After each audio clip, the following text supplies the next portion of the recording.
Drama serial Jaanisar day by day interesting होता जा रहा है। जैसा कि आप देख रहे हैं कि दुआ की पहले सारी बातों पे पर्दा पड़ा था और वो छुपकर ये सब कुछ कर रही थी। किसी को कोई कानो कान खबर नहीं हो रही थी कि ये लड़की आखिर क्या कर रही है। लेकिन अब सारी बात खुल के सामने आ रही है। उसकी माँ को अंदाज़ा हो रहा है कि उसकी बेटी किस कदर झूठ बोल रही थी, जिस पर वो आंखें बंद करके इत्तेमाद करती थी और कल तक तरस खाती थी कि इनका बाप इन पर जुल्म करता है, जिसकी वजह से उसकी बेटियां काफ़ी सहमी हुई और काफ़ी परेशान हैं। लेकिन अब इसको इस चीज़ का अंदाज़ा हो चुका है कि ये सब गेम जो है इसकी आंखों के पीछे क्या हो रहा है, क्या चल रहा है, ये दुआ जो कुछ कर रही है सब कुछ इसको पता चल गया है। जिस पर वो बहुत ज़्यादा परेशान और उदास हो जाएगी और कहेगी कि मैंने तो तुम्हारी इस तरह की तरबियत नहीं की थी, लेकिन पता नहीं क्यों कि आखिर तुम किस पर चली गई हो। दूसरी भी तो तुम्हारी बहनें हैं, आज तक कभी इन्होंने इस तरह की हरकत नहीं की। अभी तो खैर वो जानती नहीं कि ये किस किस्म की लड़की है, क्योंकि अभी वो तो भी सिर्फ यही जान गई है कि मोबाइल फ़ोन इसके पास है। अभी इसकी आखिरी बातों का पता चलना बाकी है। फिर ये औरत बेचारी सर पकड़ कर रोएगी, क्योंकि उसके पास रोने के अलावा कोई भी चारा नहीं होगा। दुआ की ज़िद और हठधर्मी इस कदर उसको ज़लील कराएगी कि पूरे ज़माने में वो औरत रुस्वा होकर रह जाएगी। लेकिन वो बार बार कहेगी कि तुम्हें अपने बाप का ख्याल रखना होगा, बूढ़ा बाप है तुम्हारा और इस उम्र में क्यों इसके साथ ये जुल्म कर रही हो। छोड़ दो ये ऐसी हरकतें और कुछ ऐसा कदम ना उठाना जिससे तुम्हें कोई मसला बने और कल कला कोई परेशानी का सामना करना पड़े। लेकिन दुआ तो ज़िद्दी हो गई है और हठधर्मी कर रही है और कहती है कि नहीं, मैंने जो करना है मैं वही करूँगी। मुझे किसी का कोई डर, कोई खौफ कुछ भी नहीं है और ना ही मैं अब किसी की बातों से डरने वाली हूँ। वो साफ साफ बिला झिझक सारी बातें कर रही है और कह रही है कि मुझे अब किसी से कोई डर नहीं लगता है। आप लोग चाहे जो मर्जी करें, मुझे किसी बात का कोई खौफ नहीं है।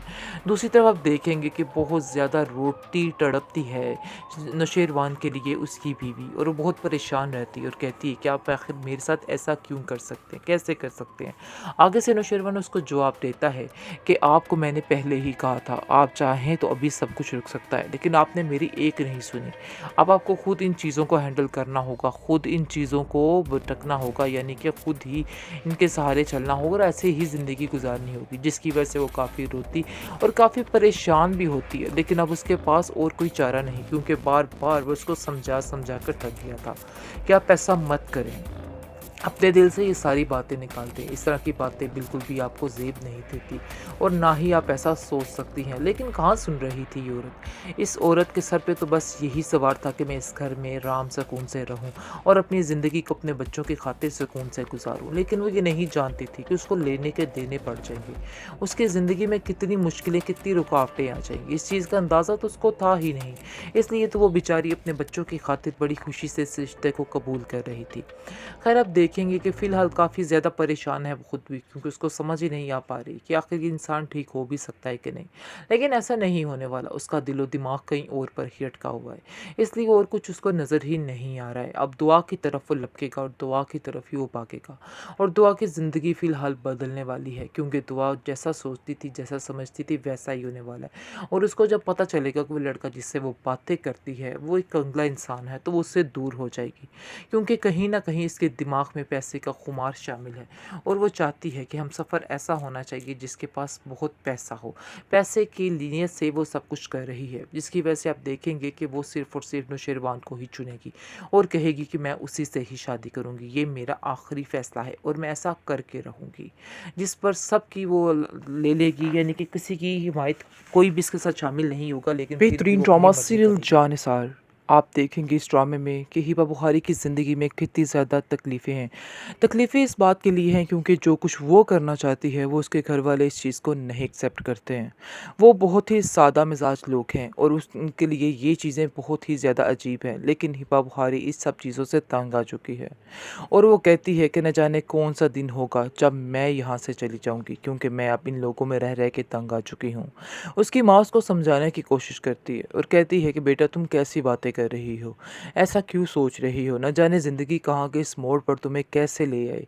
तुम समझ क्यों नहीं रही? जहाँ पर हो जो कुछ है इसी को गनीमत समझो। लेकिन वो कहाँ सुनने वाली है और अपने घर वालों की बातों को बहुत ही गलत किस्म का सोचती है और कहती है कि एक दिन मैं वो करके दिखाऊँगी जो किसी ने नहीं किया है। बहुत सी बातें करती है। उसके घर वाले भी काफ़ी परेशान हैं उसकी वजह से। उसकी ज़िद और हठधर्मी की वजह से भी काफ़ी ज़्यादा मुश्किलात का सामना उनको करना पड़ता है। उसका बाप हर वक़्त इस बात के लिए परेशान रहता है और कहता है घर वालों से कि इसको समझाया जाए। ऐसा ना हो कि कल को मज़ीद कोई इतनी ज़्यादा आप लोगों के लिए टेंशन खड़ी हो जाए। फिर जाकर आपको समझ आएगी कि क्या हो रहा है और क्या नहीं हो रहा। लेकिन मुझे नहीं लगता कि आप लोगों में इस बात की अकल है और आप लोग इस बात को समझ रहे हो। जिस पर आप देखेंगे कि वो कहती है कि मैं ऐसा कुछ भी नहीं करने वाली। जो करूँगी आपकी मर्ज़ी के मुताबिक ही करूँगी। आपको परेशान होने की ज़रूरत नहीं है। बहुत ज़्यादा यानी कि सता रही है वो भी इस कदर के, लेकिन खामोश भी है, लेकिन फिर भी वो चाह रही है कि उसकी मर्ज़ी के मुताबिक सब कुछ हो। ये काम करना उसके घर वालों के लिए नामुमकिन नज़र आ रहा है क्योंकि वो ऐसा उसको नहीं देखना चाहते हैं। वो बहुत ही सादा तबीयत लोग हैं, इसलिए वो इन सब चीज़ों को पसंद नहीं करते हैं। लेकिन वो आज़ादी के लिए कुछ भी करना चाहती है और कहती है कि मैं अपनी आज़ादी के लिए कुछ भी करूँगी। यानी कि मैं इस तरह की ज़िंदगी नहीं जीना चाहती और अपनी ज़िंदगी को ख्वाबो-ख़याल इस तरह से होने लग जाते हैं उसके कि बस उसके दिमाग में कोई शहज़ादा टाइप लड़का ही आ रहा है बार-बार और बार-बार उसको यही समझ आ रही है और वो आता है दानिश के रूप में और इसलिए आप देखेंगे कि वो बहुत ज़्यादा हैरान होती है उसको देख के। पहले तो उसकी किसी बात का यकीन नहीं करती है और बातों-बातों में इसको कह देती है कि मैं ऐसे लोगों से दोस्ती नहीं करती और ना ही मैं पसंद करती हूँ। लेकिन आप देखेंगे कि आहिस्ता-आहिस्ता वही जो है बात वो अटल होती जाएगी और सारे मामले जो हैं सुलझते जाएँगे। लेकिन वो समझ रही है कि शायद जो पुरानी ज़िंदगी इसने खोई है, वो ज़िंदगी इसके लिए बहुत ही फ़ज़ूल किस्म की ज़िंदगी थी और उसका नाम भी लेना गवारा नहीं समझती है। लेकिन आने वाली ज़िंदगी को वो बहुत ही बेहतरीन ज़िंदगी तस्वर कर रही है। वो नहीं जानती है कि उसकी ज़िंदगी में किस कदर कांटे बिछने वाले हैं, किस कदर तकलीफ़ें आने वाली हैं। वो अपनी ज़िंदगी में खुश रहना चाहती है और चाहती है कि बस अपने माज़ी को मुड़ के भी ना देखे। यही दानिश उसको समझाने की कोशिश कर रहा है और उसको कहता है कि तुम अपने माज़ी को मुड़ के भी मत देखना, तुम्हें सारी खुशियाँ मिलेंगी, सब कुछ मिलेगा। इसलिए बेहतर यही है कि अपनी ज़िंदगी को अच्छे तरीके से और नए अंदाज में शुरू करो क्योंकि मुझे लगता है कि तुम्हें अपनी ज़िंदगी को सही तरीके से गुजारने की ज़रूरत है। मुझे समझ नहीं आ रही कि तुम जैसी लड़की को इस कदर जुल्म के साथ क्यों रखा जा रहा था। इतने ज़ालिम लोग कैसे हो सकते हैं? जिस पर वो कहती है ऐसी कोई बात नहीं है। अलबत्ता वो जानती है कि उसकी अपनी कुछ ख्वाहिशात थी जिसकी वजह से उसके घर वाले उससे तंग आ चुके थे और इन बातों को बिल्कुल नापसंद करते थे। लेकिन वो जिन ख्वाहिशात पर मर मिटी थी वही करके दिखाएगी, वही बन के दिखाएगी। इस बात की समझ अभी नहीं आ रही उसको और वो समझ रही है कि मसले बड़े ही ठीक जा रहे हैं और जैसे ही दानिश उसको मिल गया है तो समझो उसको सब कुछ मिल गया है। इस बात ने उसको बिल्कुल बिगाड़ के रख दिया है और उसका दिमाग जो है ख़राब करके रख दिया है। लेकिन असल माजरा वो नहीं समझ रही कि अपनी ज़िंदगी की असल जो उसकी मुसीबतें हैं, असल परेशानियाँ हैं, वो अब शुरू होने वाली हैं। वो समझ रही थी सब कुछ गुज़र चुका, लेकिन मज़ीद अब शुरू होने वाली चीज़ों को वो नहीं समझ पा रही है और वो कहती है कि मेरी ज़िंदगी में इस कदर परेशानियाँ आ चुकी हैं कि मैं क्या बताऊँ, काश वो टाइम ही रहता तो अच्छा था।